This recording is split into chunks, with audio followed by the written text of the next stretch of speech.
This is the Teverun Blade Mini Ultra, and with a claimed top speed of 43 miles an hour, claimed maximum range of 62 miles, all for under $1,300, this has potential to be one of the best budget dual motor electric scooters on the market right now. But is it actually good? Let's crack it open and find out.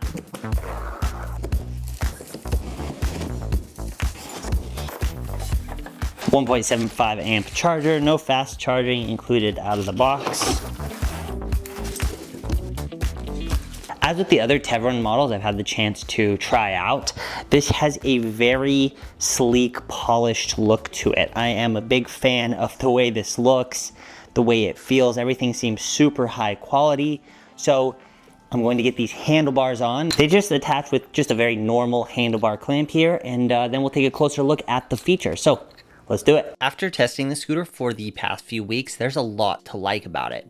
The biggest thing that stands out for me is the level of quality of all the parts. It has a level of finish and refinement that most dual motor performance oriented scooters in this class don't have. Now, it also has a few things that I don't love about it, so let's run down the features here and see what it does well and where it falls a little short. The ride comfort starts with these handlebars. Now, you've got a little bit of sweep to them and you've got quite a decent amount of rise, and so you can kind of adjust these to your size, your height, kind of where you want those handlebars. And it has a standard 31.8 millimeter clamp, which means you can put your own handlebars on this in the future if you want. Now, I was a little disappointed to not see locking handlebar grips. However, as far as slide-on grips go, these are really good. They don't move around a ton. The texture is really nice on them. They're nice and sticky, and they offer really good overall comfort on longer rides. Again, this is something that would be really easy to swap out. New handlebars, new handlebar grips is always an upgrade that you can make. This model will look familiar if you've seen my Splash Thunder review. And as far as vertical style thumb throttles go, I think it's pretty comfortable. It does have a little bit of a plasticky feel to it. I mean, it is plastic. However, I do think it is nicer than most vertical thumb throttles that you encounter at this price tier. You get a nice sleek modern button cluster here that controls the on and off, your riding modes plus and minus, your turn signals, your light, as well as a horn. We're in direct sunlight right now, but the screen is plenty visible. Let's take a closer look at the features of this screen. The scooter also comes with an NFC chip as well as a remote, which is kind of cool. I think it's more of a novelty than anything, but you can hit this to lock it and you can hit this to unlock it, and then you don't need to touch your NFC chip here at all. If you don't want to carry the remote around, you can turn it on normally and then touch your chip there. Now, as far as I can tell, there's no way to turn off the NFC requirement. You have to use this, so you always have to be carrying around this chip. It would be nice if there was an option to turn it off completely for people like me that don't want it. The display itself gives you quite a bit of information. You've got your speed, you've got your current trip distance, and you can cycle through a number of different modes here using this mode button. And it will tell you your total odometer, it will tell you your average speed, and all sorts of other stats that you might want while you're riding. Now, this does have a park mode, another feature that I'm not a huge fan of. However, it doesn't seem to turn on for quite a while. So I haven't found that it turns on while I'm waiting for a stoplight or at a stop sign or something. And you just hold this brake lever and it will go into your regular riding mode. You have 3 riding modes, 1, 2, and 3, each of which caps your top speed and changes the acceleration. You also have the option to hold the plus button to change which of the motors run. So if you hold it once, it will just run the rear motor. Hold it again and it'll tell you that just the front motor is running, and then if you hold it again, it'll run with both motors. Hydraulic disc brakes are always a welcome addition. Now, I think we're starting to see this be a standard feature at this price. It wasn't always a standard feature, but you kind of expect it now, and these have been working great for me. They are very easy to operate with 1 or 2 fingers, and you have a lot of handlebar space here to adjust exactly where you want these levers to be located. Now, you don't get hydraulic suspension here, and as a result, it's a little bouncy. It also bottoms out pretty easily if I try. However, in practice, as you'll see when I jump on the scooter, the suspension does its job and it honestly, considering the price, is tuned pretty well. The 10-inch by 3-inch tires are unfortunately tubed. However, you do get split rims, so changing a flat should be fairly straightforward. The only issue is making sure you get the right replacement tubes, as Teverun doesn't offer any parts on their website from what I can find. I think tubeless should be standard at this price, as they're immune to pinch flats, and any puncture flats you get are much easier to fix. Now, this is called the Mini, so you are going to have just a little bit less room than you would on some other larger dual motor electric scooters. However, as you can see, there's still plenty of space for even my huge feet here, and this back tail is super nice. It's got a nice flat section with some of that grip material on it, so you can do kind of one of these where you have half of the back of your foot on it, or you can prop your foot all the way up on top of this tail, or you can have it resting against this back tail. Lots of comfortable positions, and I actually didn't find that I needed or wanted a ton more space than what the scooter gave me. You get a headlight up top here, which is nice. Rather than having it down low on the stem, you get it where it's actually useful. We'll take a look at that right now in the dark. You can see here that the beam is pretty concentrated, and so it'll get you by in a pinch. However, you're definitely going to want to put an additional light on the handlebars or on your helmet if you're going to be riding at night regularly. If you look at the scooter fully illuminated at night, I think it looks really good. I think the yellow looks really cool without being too over the top. Now, Teverun does have an app that allows you to change the settings on this scooter. You can adjust things like the acceleration power, the braking power. You can limit your top speed and a number of other things. However, they require you to create an account and give them your personal information in order to do this. Now, I do not like doing this at all. I don't understand why they need my personal information to change some settings on a scooter. However, if you don't want to give Teverun your personal information, you can change all of those same settings from the scooter itself simply by double tapping the mode button here. So 1, 2, and then you'll get into the P settings menu. Now, Teverun does not provide anywhere in their manual or online what each of these P settings do. However, these P settings are pretty universal, and you can kind of figure out what each one does based on the number that's displayed here. Anything that has a 0 or a 1 is a binary thing. So for example, this is 0. Right now it's in kilometers per hour. So if I change this by pressing the mode button and then pressing up, I can change that to miles an hour. Other ones you're going to want to know is PC, which is your electronic braking power. I currently have it set to 2 out of 5. And P8, which is your acceleration power, which I have set currently to 5 out of 5. You can limit the top speed of the scooter by changing the P6 setting, and this is in kilometers per hour, so it starts at 100 and you can go down from there. The locking mechanism is easy to operate. The scooter folds down quickly and securely. It stays really solid when it's folded upright, and it is a little on the heavy side, but it's honestly not too bad to carry, especially considering the performance that this thing packs. Now, it's the performance that's going to grab a lot of people's attention here. Like I said, it's a claimed top speed of 43 miles an hour. It's got twin 1000 watt motors with a claimed peak output of 3,300 watts, which is just absurd for this price point. You also get a giant 60 volt, 27 amp hour battery with a claimed max range of, I think, over 60 miles. Now, we are going to go put that top speed to the test. We're also going to put the acceleration claim to the test. They claim a 0 to 30 of 3.9 seconds.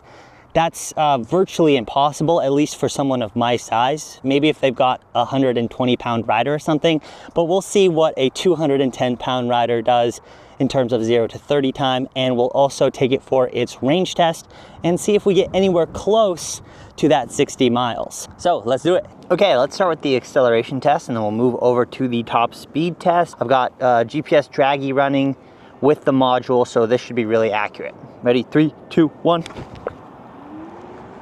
And that was only one motor.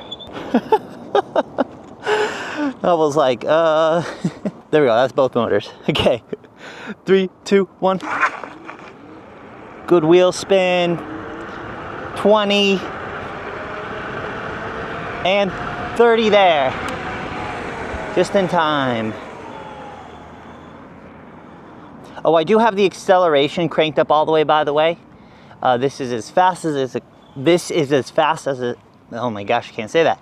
This is as fast as it's going to be able to accelerate. So 0 to 30 of 8.3 seconds. That's a very respectable time. Again, it's not neck breaking, but you can feel it pull. It has the power there. Let's see how it does this other direction. Ready, 3, 2, 1.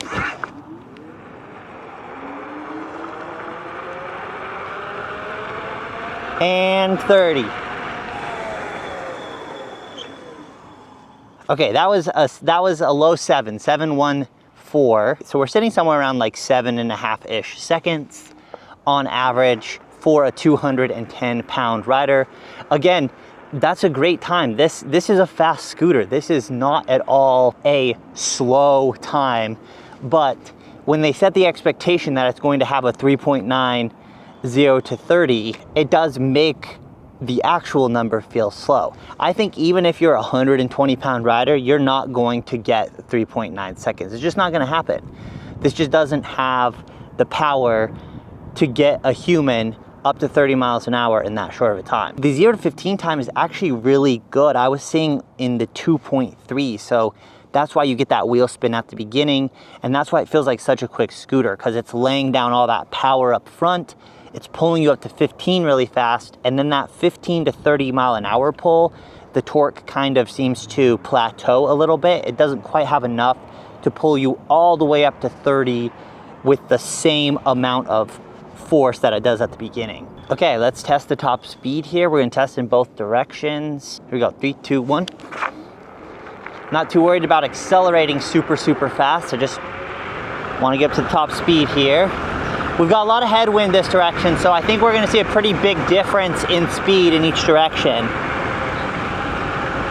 We're seeing 36 displayed. You'll be able to see down in the bottom right corner my GPS speed. 38 displayed. It's really, yeah, 38.9, 39.8. All right. Looks like it maxed out just barely under 40 miles an hour there. Now, I don't like to crouch for my speed runs because I like to see what the realistic top speed is rather than what the, crouched, make myself as small as possible top speed is. Let's see, it should be faster in this direction. We're looking for probably displayed speed around 45 if we're going to get the claimed 43 mile an hour actual top speed. Here we go.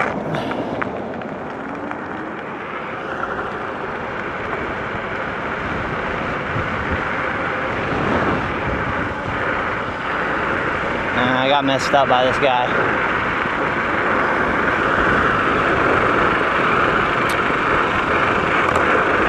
.47 I saw. 47.1, I'm fully maxed out. 48.4. All right, I saw 47s for most of the fastest part of that, but it touched into the 48s for just a second there. Yeah, so it does seem like it's going to be very close to that top speed. I'll put the calculated top speed up in the top corner right now, but it should be really close to that 43 mile an hour claimed top speed. Okay, let's talk riding impressions and the overall feeling of riding this electric scooter. Now, as I mentioned, the suspension is a little on the bouncy side, but I found that it functions as it should. Even on that top speed run that I did, I hit like one of those manhole covers and I didn't feel sketched out at all. I didn't feel like I was going to get bumped off at all. So as far as suspension goes, it may not be perfect, but it definitely gets the job done. I find myself very comfortable in this cockpit. You can tell it is a little bit smaller scooter. It is a mini, but the handlebars are nice and wide. As I said, the grips are pretty good. And you have enough space. Even for me as a taller rider, I feel like the handlebars are nice and tall. I feel like I've got lots of space for my feet and plenty of control over this scooter. Now the stem is a little bit vertical. That's, due to the footprint of this thing. It's not a super long scooter, and so they've had to make these handlebars a little bit more vertical. As you've seen, it's really quick off of the line, and so it feels really fun. It's a deceptively quick little scooter. It feels like it's offering a lot of punch for your money. I haven't had any issues with it feeling wobbly or unstable at high speed. I haven't had any issues with anything like kind of feeling like flexy or cheap or anything like that. Literally the only small issue I've had is with the front brake rotor. It came slightly warped out of the box from what I can tell, and then I might have hit it on a bump that kind of exacerbated the issue, and so I've been kind of trying to get this front brake rotor fully straightened out so it doesn't scrape. But it does the same thing that my Cabo Mantis does, that when you turn certain directions, it's like more likely to like scrape on that caliper.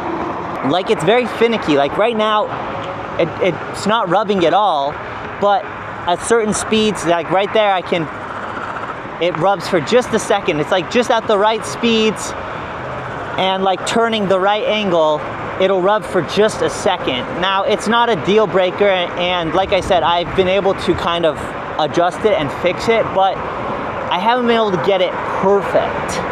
Now, this could have been an issue in shipping. It could have entirely been an issue from me hitting it on something, so I want you to take this with a grain of salt. I don't think that the quality is bad. The back brake rotor has been great. I think the rotors are good. I just figured it'd be something I should mention. One of the big benefits of having a small little scooter like this is how easy it is to control, how quick you can change direction.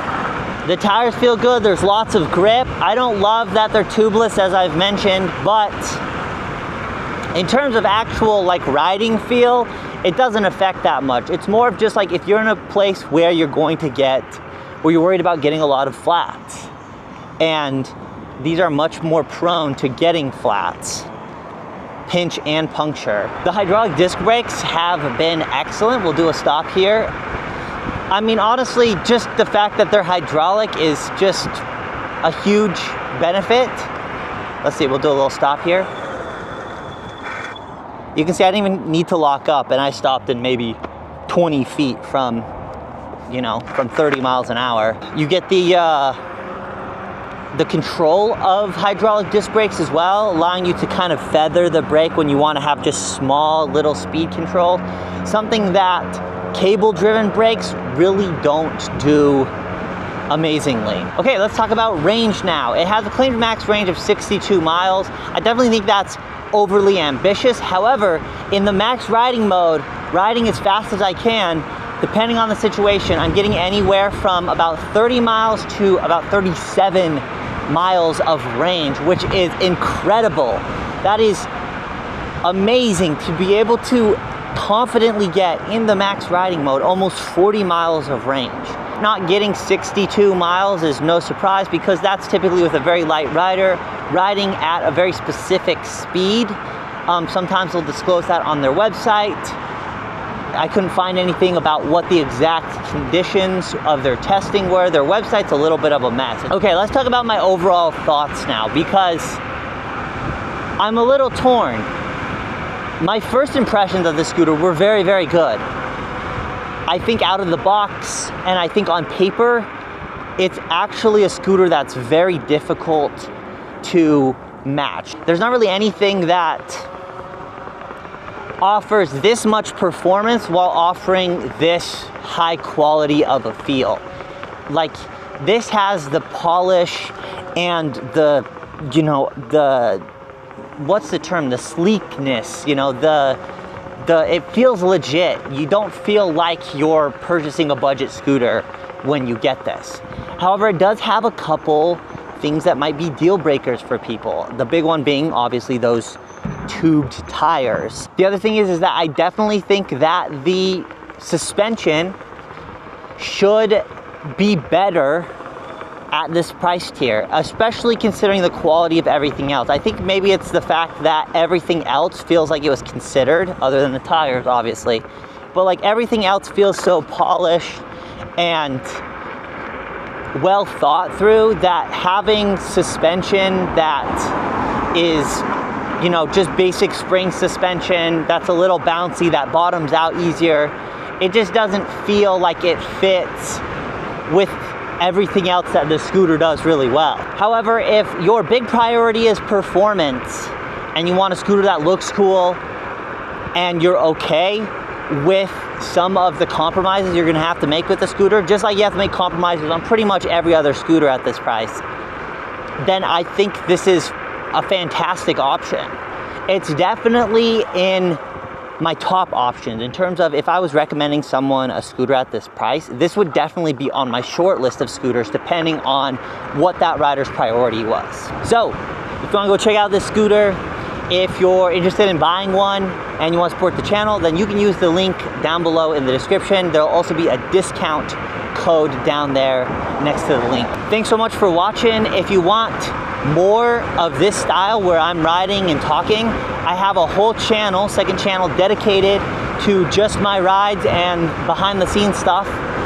It's called Rides with Arcanine, or the link will be in the description as well. Thanks for watching, and I'll see you in the next one.